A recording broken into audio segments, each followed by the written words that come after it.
Hello everyone, I am Hardik Sheta from Saraswat international academy Vapi. आज हम standard 11 subject physics chapter number 4 motion in plane को आगे बढ़ाते हैं। तो आज हमें कुछ वेक्टर्स के बारे में पढ़ना है। तो स्टार्ट करते हैं सबसे पहले पोजीशन एंड डिस्प्लेसमेंट वेक्टर। ठीक है, तो पोजीशन वेक्टर क्या है वो सबसे पहले समझ लेते हैं, उसके बाद समझते हैं डिस्प्लेसमेंट वेक्टर क्या है एक ही डायग्राम में।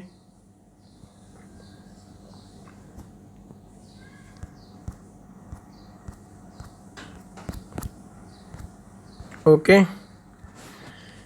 तो यहाँ पे मैं एक कोऑर्डिनेट सिस्टम ले लेता हूँ।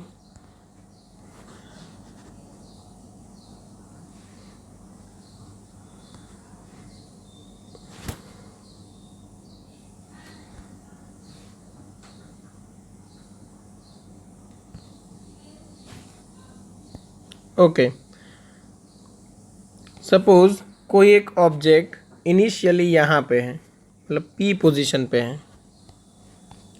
ठीक है, तो उसका पोजीशन वेक्टर हमें लेना है विथ रिस्पेक्ट टू ओरिजिन। आप किसी एक पॉइंट को रेफरेंस पॉइंट की तरह सिलेक्ट करोगे और उसके रिस्पेक्ट में बाकी सारे पोजीशन है वो पोजीशन वेक्टर की हेल्प से रिप्रेजेंट करोगे। जैसे यहाँ पे मैंने ओरिजिन को ले लिया रेफरेंस पॉइंट। ठीक है, तो अभी ये जो ऑब्जेक्ट है वो कहीं पे भी जाएगा तो उसकी पोजीशन मैं रिप्रेजेंट करूँगा विथ रिस्पेक्ट टू ओरिजिन। ठीक है, तो ये ओ से लेके ये पी तक का जो वेक्टर बना उसको बोला जाता है पोजीशन वेक्टर। ठीक है, चलो ये पोजीशन वेक्टर है। पोजीशन वेक्टर को आप कोई भी नाम दे दो, सपोज मैं यहाँ पे नाम दे रहा हूँ आर वेक्टर। ठीक है, फिर ये जो पी पॉइंट है वो कोई ऐसे पाथ पे ट्रैवल करते हुए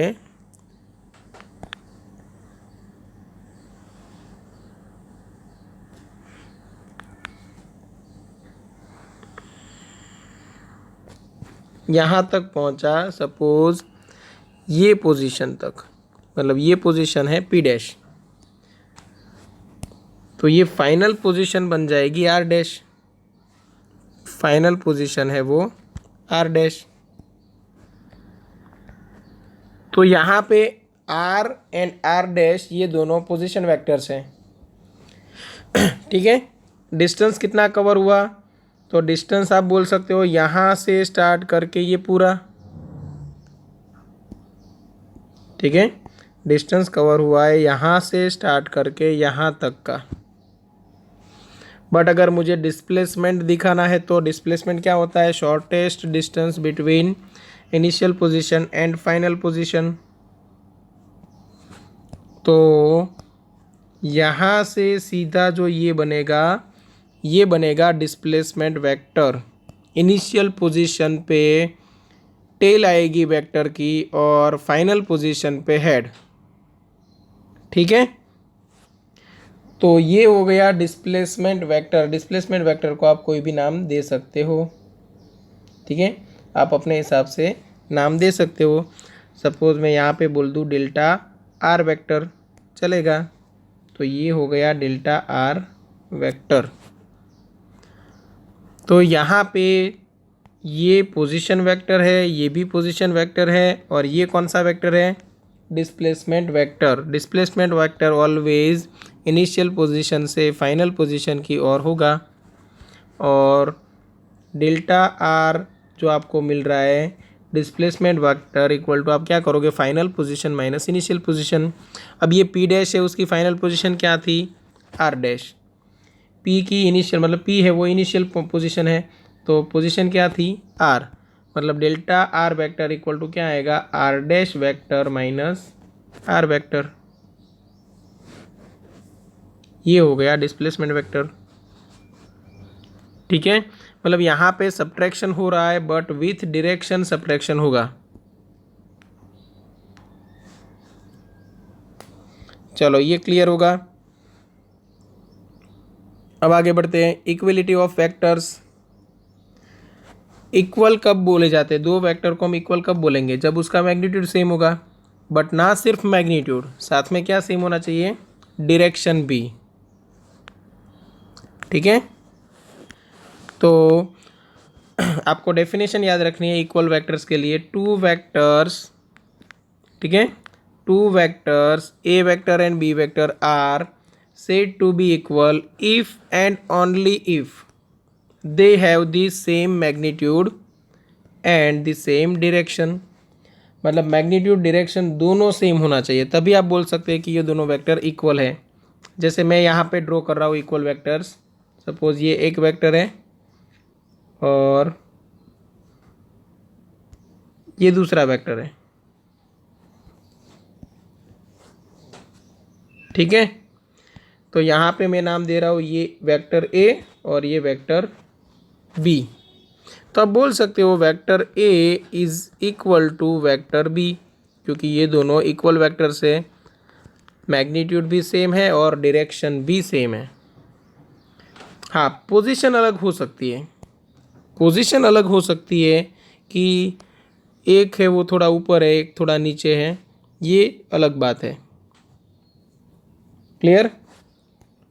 बट अगर एक वेक्टर कुछ इस तरह हो, एक वेक्टर इस तरह हो, तो यहाँ पे ये दोनों इक्वल वेक्टर्स नहीं है। मैग्नीट्यूड सेम हो सकता है, डायरेक्शन यहाँ पे सेम नहीं है। कभी कभी ये होगा कि डायरेक्शन सेम होगी, मैग्नीट्यूड सेम नहीं होगा, तो भी आप ये दोनों वेक्टर को इक्वल वेक्टर्स नहीं बोल सकते। हाँ, ये दोनों वेक्टर्स को आप बोल सकते हो पैरेलल वेक्टर्स, क्योंकि डायरेक्शन सेम है, ठीक है ना। बट इक्वल वेक्टर्स नहीं बोल सकते क्योंकि मैग्नीट्यूड डिफरेंट है। तो जो दो वेक्टर है उनकी डायरेक्शन सेम है, उनको आप पैरेलल वेक्टर बोल सकते हो। और अगर एक ये डायरेक्शन में है, एक ऑपोजिट डायरेक्शन में है, तो एंटी पैरेलल वेक्टर बोल सकते हो, ठीक है।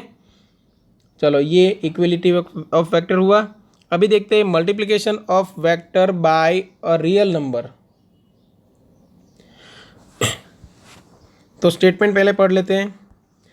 Multiplying a vector A with a positive number lambda, suppose कोई एक नंबर ले लिया लैम्बडा जो कि पॉजिटिव है, gives a vector was magnitude is changed by the factor lambda but the direction is the same as that of vector A, ठीक है। Suppose मेरे पास वेक्टर एक है, वेक्टर ए, सपोज ये, ठीक है, और इसको मैंने नाम दे रखा है वेक्टर ए। अगर मैं उसको कोई पॉजिटिव नंबर, मतलब सपोज थ्री से मल्टीप्लाई करूँ, 3 इंटू वैक्टर ए, तो 3 क्या है, मैग्नीट्यूड, सिर्फ एक नंबर, और ए है वो वेक्टर है, उसके पास डायरेक्शन भी है। तो ये 3 तो एक नंबर है ना, उसकी वजह से डायरेक्शन चेंज नहीं होगी अगर ये नंबर पॉजिटिव है तो फिर आपको जो 3a वेक्टर मिलेगा वो कुछ इस तरह मिलेगा, डायरेक्शन सेम बट जो लेंथ है वो 3 टाइम्स इंक्रीज हो जाएगी। तो ये हो गया 3a वेक्टर। अगर -3 होता तो हमने यहाँ पे बोला ना कि जो लैम्बडा है वो पॉजिटिव नंबर होना चाहिए। यहाँ पे लिखा हुआ है, देखो साफ साफ क्या लिखा हुआ है कि ये जो नंबर लैम्बडा है वो पॉजिटिव होना चाहिए, तभी जो डायरेक्शन है वो सेम रहेगी। क्लियर। तो अगर मैंने लैम्बडा ले लिया if vector A is multiplied by minus lambda, lambda positive है बट नेगेटिव लैम्बडा से मल्टीप्लाई कर रहे हैं, ठीक है। अब वेक्टर ए तो कुछ इस तरह का था, ये वेक्टर ए था। अब सपोज मैंने -3 से मल्टीप्लाई कर दिया, तो ये वेक्टर है उसकी डायरेक्शन ऑपोजिट हो जाएगी, ये हो गया -3 इंटू ए वेक्टर, क्योंकि यहाँ पे जो नेगेटिव साइन है वो क्या बन जाएगी, डायरेक्शन। और नेगेटिव साइन क्या सजेस्ट करेगी कि जो ओरिजिनल वेक्टर है उससे एग्जैक्ट ऑपोजिट डायरेक्शन में जाना है, ठीक है। तो यहाँ पे हमने -3 से मल्टीप्लाई किया, -3 से मल्टीप्लाई किया, इसलिए जो नेगेटिव साइन है उसने डायरेक्शन चेंज कर दी। क्लियर? ओके, ये समझ में आया होगा। Multiplication of vector by a number, कोई भी एक रियल नंबर से आप मल्टीप्लाई करोगे तो अगर वो नंबर पॉजिटिव है तो डायरेक्शन एज इट इज़ रहेगी, और अगर वो नंबर नेगेटिव है तो डायरेक्शन है वो अल्टर हो जाएगी, रिवर्स हो जाएगी। ठीक है, चलो अब देखते हैं addition and subtraction of vectors by graphical method. Addition and subtraction of vectors by graphical method. देखो यहाँ पे हमारे पास सपोज 2 वेक्टर हैं, एक हम कुछ इस तरह ही ले लेते हैं सीधा। ये वेक्टर को मैं नाम दे देता हूँ ए वेक्टर। ठीक है, ये वेक्टर को हमने नाम दिया हुआ है वेक्टर ए, और दूसरा वेक्टर है हमारे पास वेक्टर बी।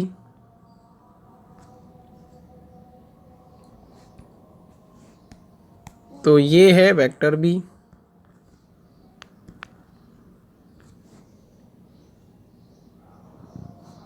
ठीक है, अब यहाँ पे वेक्टर के बारे में अच्छे से समझ लो कि वेक्टर जो है उसकी पोजीशन है उससे कोई फ़र्क नहीं पड़ता, मेन उसका मैग्नीट्यूड है और डायरेक्शन है। सपोज़ इसी वेक्टर को मैं ड्रैग करके यहाँ पे लेके आऊँ तो उसकी डायरेक्शन और मैग्नीट्यूड में कोई चेंज नहीं आएगा। कैसे, वो समझते हैं। सपोज़ मैंने एक सिस्टम ले लिया कुछ इस तरह का,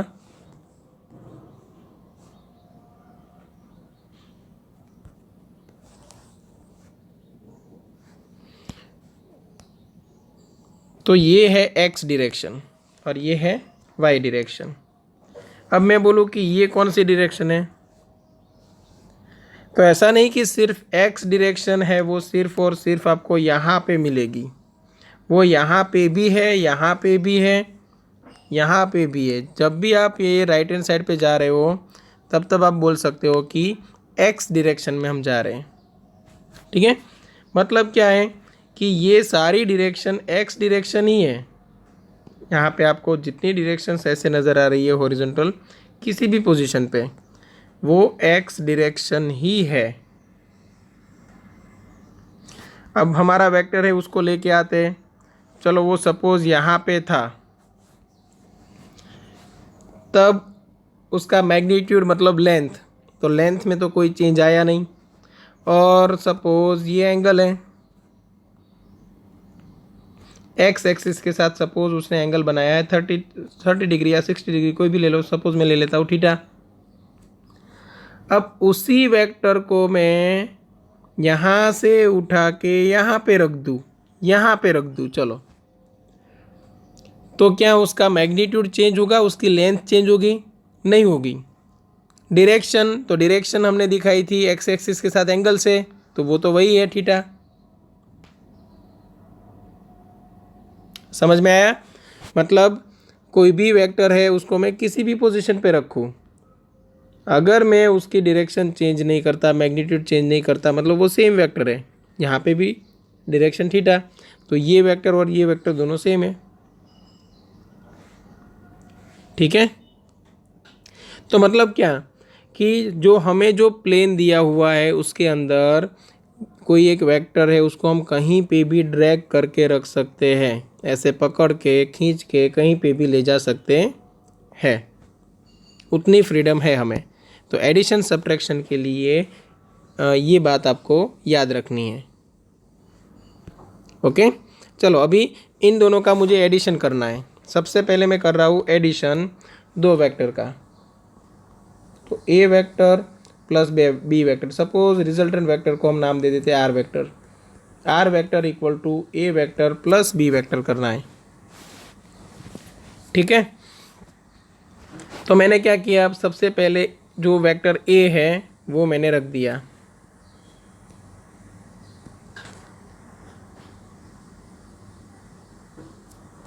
ये वेक्टर ए है, और यहाँ पे जो वेक्टर बी है वो मैंने रख दिया। फिर हमने कहा था वैसे उसको ड्रैग करके कहीं पे भी रख सकते हैं। तो एडिशन के लिए आपको करना है, एक वेक्टर के हेड पे दूसरे वेक्टर की टेल आनी चाहिए। देखो यहाँ पे ये जो फर्स्ट वेक्टर है ए, उसका हेड आ रहा है और सेकंड वेक्टर की टेल। ठीक है, अब ये हो गया ए वेक्टर, ये हो गया बी वेक्टर। तो मतलब क्या हुआ कि आप जा रहे हो ये रास्ते से ऐसे, यहाँ आने के बाद थोड़ा टर्न लिया और इधर जा रहे हो यहाँ तक। तो मतलब क्या है कि जो इनिशियल पोजीशन है वो ये थी और फाइनल पोजीशन ये। तो इनिशियल से फाइनल मतलब यहाँ से यहाँ तक किया है ना, मतलब रिजल्टेंट तो यही काम हुआ। तो इसी को बोला जाता है एडिशन ए प्लस बी वेक्टर। समझ में आया? मतलब मैं जो रिजल्टेंट वेक्टर है वो यहाँ पे ऐसे ड्रॉ करूँगा।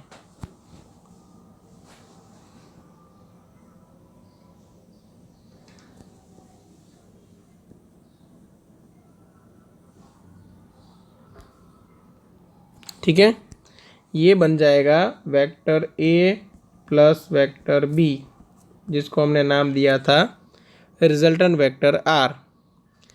कहने का मतलब क्या है कि आपके पास दो रास्ते थे। ठीक है, आपके पास दो रास्ते थे, या तो आप यहाँ से स्टार्ट करके इधर जाओ और फिर इधर मुड़ जाओ, या तो फिर आप यहाँ से सीधा चले जाओ ऐसे। ठीक है, दोनों में डिस्प्लेसमेंट तो सेम ही हुआ। ठीक है, ये हो गया एडिशन। अब बात करते हैं सब्ट्रैक्शन की। तो अभी हमें करना है vector A minus vector B. चलो रिजल्टेंट वेक्टर को अभी भी मैं नाम दे देता हूँ R. R vector equal to A vector minus B vector है सपोज।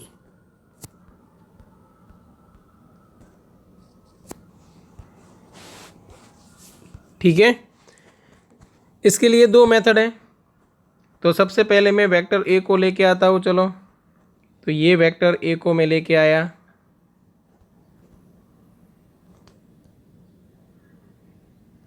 यहाँ पे रख दिया। वेक्टर बी को हम लेके आते हैं। चलो, तो ये है वेक्टर बी। अब इसको हम ड्रैग करके कहीं पे भी रख सकते हैं, आपको पता है। तो मैंने इस बार क्या किया, दोनों की टेल है उसको मर्ज करा दी। ठीक है ना, दोनों की टेल मैंने मर्ज करा दी, तो दोनों के हेड के बीच में जो डिस्टेंस है वो बन जाएगा डिस्प्लेसमेंट वेक्टर सब्ट्रैक्शन। ठीक है, ए माइनस बी। अब ए माइनस बी के लिए आप क्या करते हो, ऑलवेज फाइनल माइनस क्या करते हो, इनिशियल। तो इनिशियल पोजीशन कौन सी हो गई, बी। इनिशियल पोजीशन है बी, इसीलिए आप जो ए माइनस बी का वेक्टर ड्रॉ करोगे वो बी से स्टार्ट होगा। मतलब इनिशियल बी है, इसलिए बी से स्टार्ट करके ए की ओर। तो ये जो वेक्टर बन गया वो फाइनल माइनस इनिशियल, मतलब वेक्टर ए वो फाइनल है, माइनस इनिशियल मतलब वेक्टर बी बन गया। ठीक है, तो ग्राफिकली आप ऐसे सब्ट्रैक्शन कर सकते हो। अगर आपको वेक्टर का मैग्नीट्यूड डायरेक्शन पता है तो ड्राइंग से भी आप दोनों का एडिशन सब्ट्रैक्शन निकाल सकते हो। अब ए माइनस बी करने के लिए हमारे पास सेकंड मेथड भी है। ए माइनस बी करने के लिए हमारे पास सेकंड मेथड भी है। एक तो हमने ये कर लिया, दूसरी क्या है वो समझते हैं। कि सपोज मुझे आर वेक्टर चाहिए, वो मुझे चाहिए ए वेक्टर माइनस बी वेक्टर। तो मैं एडिशन की हेल्प ले सकता हूँ, ए वेक्टर और प्लस प्लस करके माइनस ऑफ बी वेक्टर।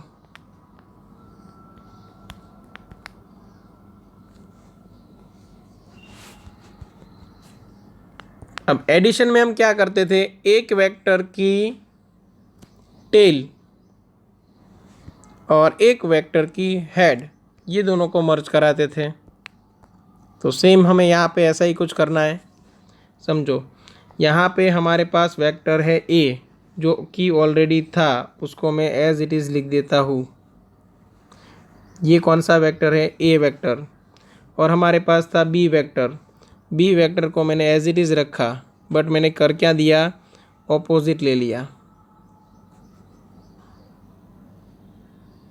कि जो मैंने ऑपोजिट डायरेक्शन ले ली, इसका मतलब क्या हुआ कि मेरे पास ये वाला वेक्टर ए वेक्टर है और ये वाला वेक्टर है वो माइनस ऑफ बी वेक्टर है। मतलब मैग्नीट्यूड है, लेंथ है वो बी वेक्टर की, बट डायरेक्शन है वो ऑपोजिट, इसलिए आगे आ गया नेगेटिव। ठीक है, अब क्या करते हैं, अब इन दोनों का एडिशन करा देते हैं। तो मैंने ए वेक्टर एज इट इज रख दिया और बी वेक्टर है उसको यहाँ पे ए वेक्टर की टेल के साथ रखा, सॉरी हेड के साथ रखा।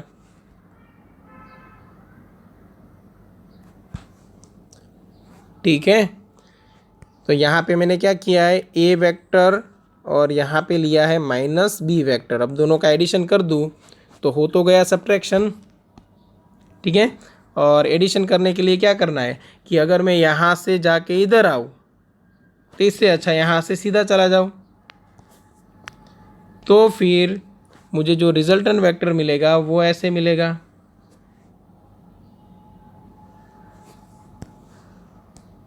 तो ये बन गया A vector plus minus B vector, मतलब हो गया सब्ट्रैक्शन।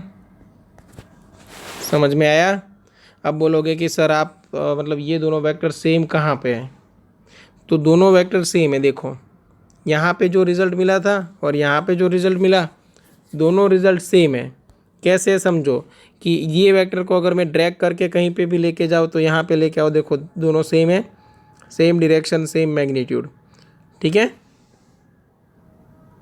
वहीं पे रख देते हैं वापस। क्लियर? तो एडिशन के लिए क्या करना है, एक वेक्टर का हेड दूसरे वेक्टर की टेल के साथ आपको जोड़ना है सिर्फ, और सब्ट्रैक्शन के लिए दोनों टेल्स को आप मर्ज कर दो तो भी हो जाएगा, या तो फिर एक वेक्टर का नेगेटिव वेक्टर ले लो और उसके बाद एडिशन कर दो तब भी हो जाएगा।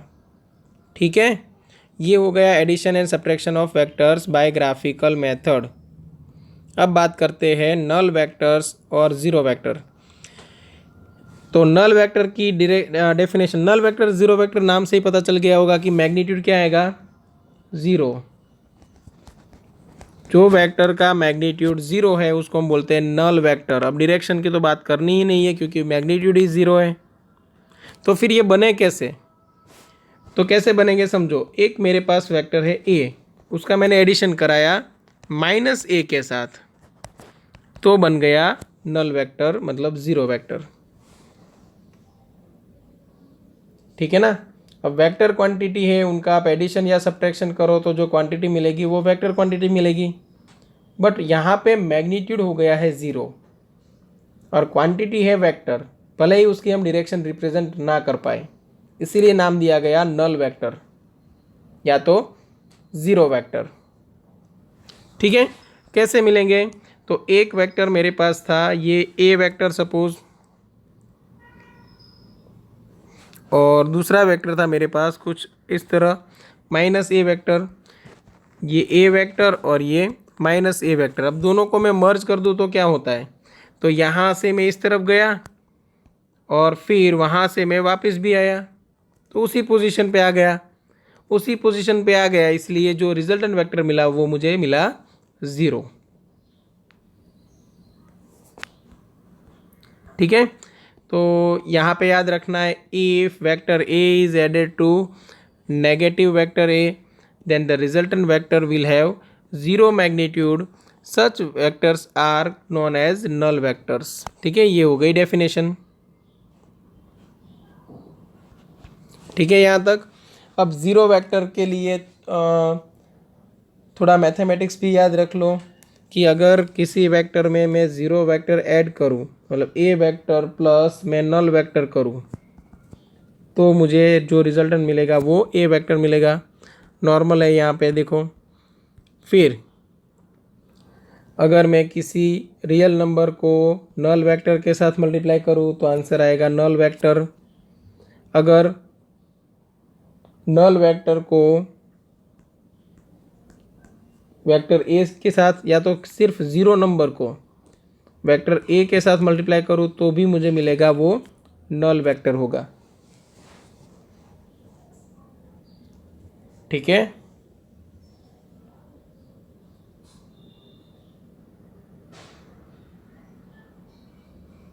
चलो यहाँ तक क्लियर होगा। टेक्स्ट बुक में एडिशन सब्ट्रैक्शन का डायग्राम आपको एक साथ दिखाया हुआ है। ठीक है, तो उसमें कंफ्यूज मत होना।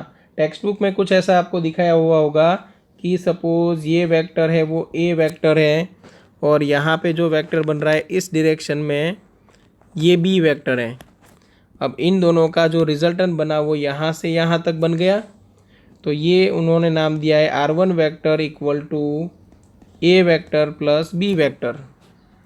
उसके बाद सब्ट्रैक्शन के लिए हमने जैसे कहा था ना, ए वेक्टर के साथ हम ऐड कर सकते हैं माइनस बी वेक्टर, तो उन्होंने यहाँ पे ऑपोजिट डायरेक्शन में ले लिया माइनस बी वेक्टर, फिर एडिशन करा दिया। मतलब जो ये रिजल्टेंट मिला यहाँ से यहाँ तक, ये मुझे मिल गया A vector plus minus B vector. मतलब आप बोल सकते हो R2 vector resultant equal to A vector minus B vector. ठीक है, मतलब जो हमने दोनों चीज़ें अलग अलग डायग्राम में पढ़ी थी वो एक ही डायग्राम में यहाँ पे आपको दिखा दिए, तो कंफ्यूज नहीं होना है। ठीक है, डायग्राम कौन सा है? 4.5b डायग्राम, आप देख लोगे आपको पता चल जाएगा। ठीक है,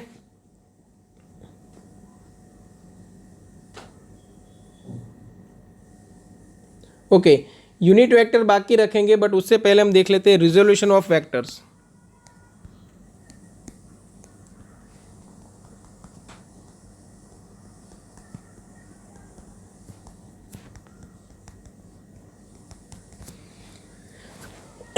रिजोल्यूशन ऑफ वेक्टर मतलब क्या कि हम कोई दो वेक्टर है सपोज, और उसका एडिशन कराना चाहते हैं, और रिजल्टेंट वेक्टर हमारे पास पहले से फिक्स है।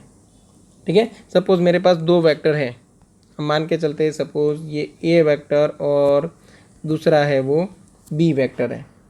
ठीक है, अब दोनों वेक्टर को हम यहाँ पे ड्रॉ कर लेते हैं सबसे पहले। चलो सपोज ये ए वेक्टर है मेरे पास कुछ इस तरह, और मेरे पास बी वेक्टर है इस तरह। ठीक है, इसको हमने नाम दिया हुआ है वेक्टर ए, और यहाँ पे नाम दिया हुआ है वेक्टर बी। अब मुझे एक वेक्टर चाहिए ए ऐसा जो इन दोनों के फॉर्म में हो, मतलब vector small a vector small b के फॉर्म में मुझे मिले रिजल्टेंट वेक्टर कैपिटल ए। ठीक है, और वो कैपिटल ए वेक्टर कुछ ऐसा है, समझो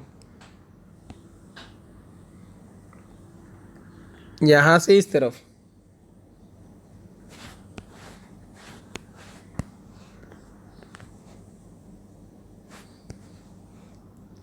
ठीक है, और इससे भी बड़ा, चलो यहाँ तक ले लेते हैं। ये है वेक्टर ए, तो यहाँ पे ए वेक्टर को हम रिप्रेजेंट कर सकते हैं ये दो वेक्टर्स के फॉर्म में, किसी रियल नंबर पॉजिटिव हो या नेगेटिव उससे मल्टीप्लाई करके रिप्रेजेंट कर सकते हैं। तो कैसे वो समझते हैं। सपोज ये जो स्मॉल ए वेक्टर है वो मैंने यहाँ पे ले लिया। ठीक है, और मुझे रिजल्टेंट वेक्टर चाहिए ये वाला।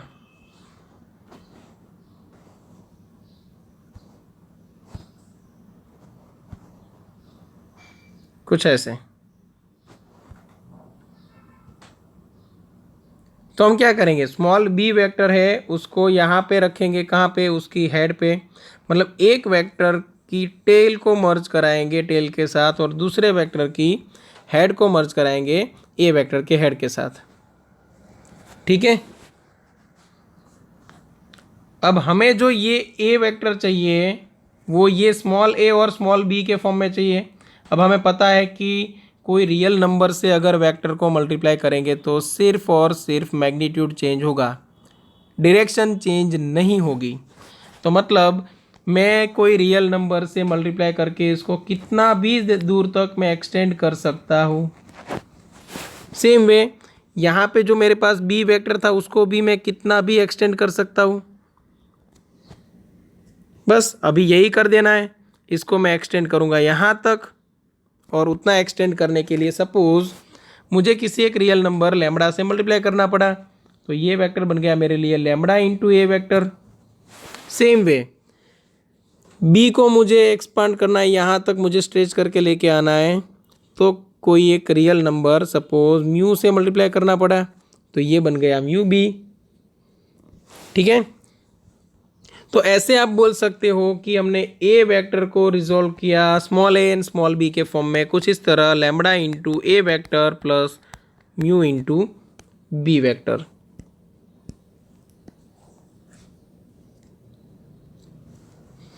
ठीक है, मतलब small a vector small b vector की हेल्प से हमें बनाना था कैपिटल ए वेक्टर, तो हमने क्या किया, स्मॉल ए की लेंथ बढ़ा दी लैम्बडा की हेल्प से, और स्मॉल बी की लेंथ बढ़ा दी म्यू की हेल्प से। फिर दोनों का रिजल्टेंट हमें ए मिल गया, क्योंकि आपके पास दो रास्ते हो गए, या तो आप इधर से जाओ इस डायरेक्शन में, या तो आप यहाँ से सीधा चले जाओ। तो ये हो गया रिजोल्यूशन ऑफ वेक्टर्स।